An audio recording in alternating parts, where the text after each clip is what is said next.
हरि बोल दंडवत प्रणाम। तो श्रीमद् भागवत में हमारे वेद पुराणों में एक पात्र है जिसका नाम है दिति, जो कि एक अच्छे परिवार में जन्म हुआ है, जिसका शादी कश्यप मुनि कश्यप ऋषि से हुआ है। मगर एक बार गलती करती है, उसको माँ बनने की इच्छा है। तो एक दिन जब उसके पति आते हैं शाम के समय, तो पति के पास आती है कि मुझे माँ बनने की इच्छा है। पतिदेव कहते बहुत अच्छी बात है, और मुझे संध्या वंदन कर लेने दो, उसके बाद मैं तुम्हारी इच्छा पूरी करूँगा। मगर वो जिद करती है।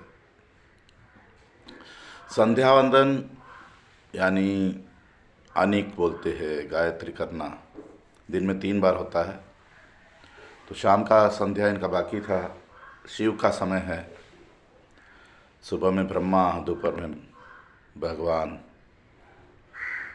तो अभी पति पत्नी के जिद से संग करते हैं, और बाद में जब उसको पता चलता है कि उसके संतान तो असुर बनेंगे, तो प्रायश्चित करती है। दुख होता है उसको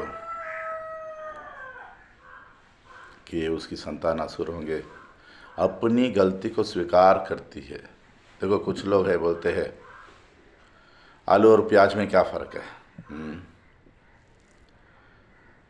मगर शास्त्र क्या कहता है, पलंडू लशुनम चैवा, ये तामसिक होते हैं, फ़र्क तो है।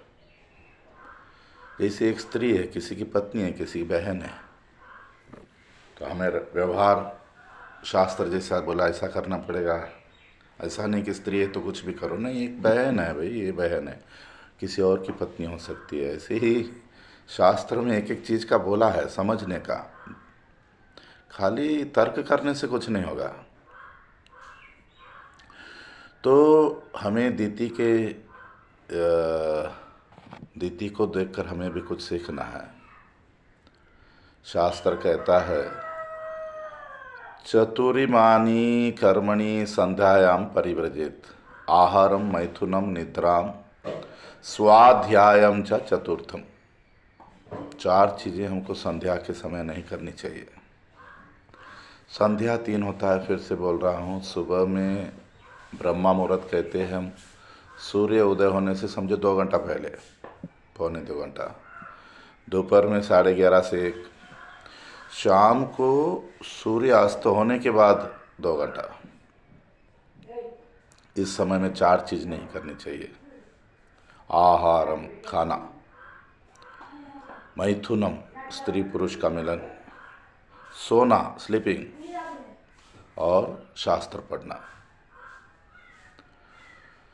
अगर हम खाएंगे तो पेट में रोग होगा, कुछ पेट से संबंधित। अगर मैथुन करेंगे तो राक्षस जैसे संतान होगी। अगर सो जाते हैं तो आँखों की रोशनी कम हो जाती है। और अगर हम पढ़ते हैं तो हम भूल जाएंगे जो पढ़ते हैं।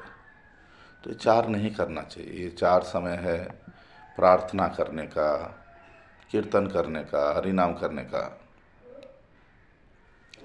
दूसरा हमें सीखने मिलता है दिति देवी से, कि जब गलती होती है ना, तो उस गलती को स्वीकार करना, प्रायश्चित करना, ये देवत्व है, असुरत्व नहीं।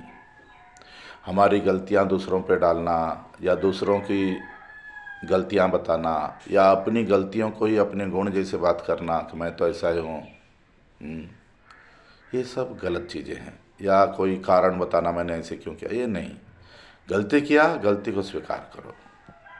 जैसे दिति देवी ने अपनी गलती को स्वीकार की, कश्यप मुनि से माफ़ी मांगी, तो उनको प्रहलाद महाराज, भक्त प्रहलाद पोते के रूप में मिला।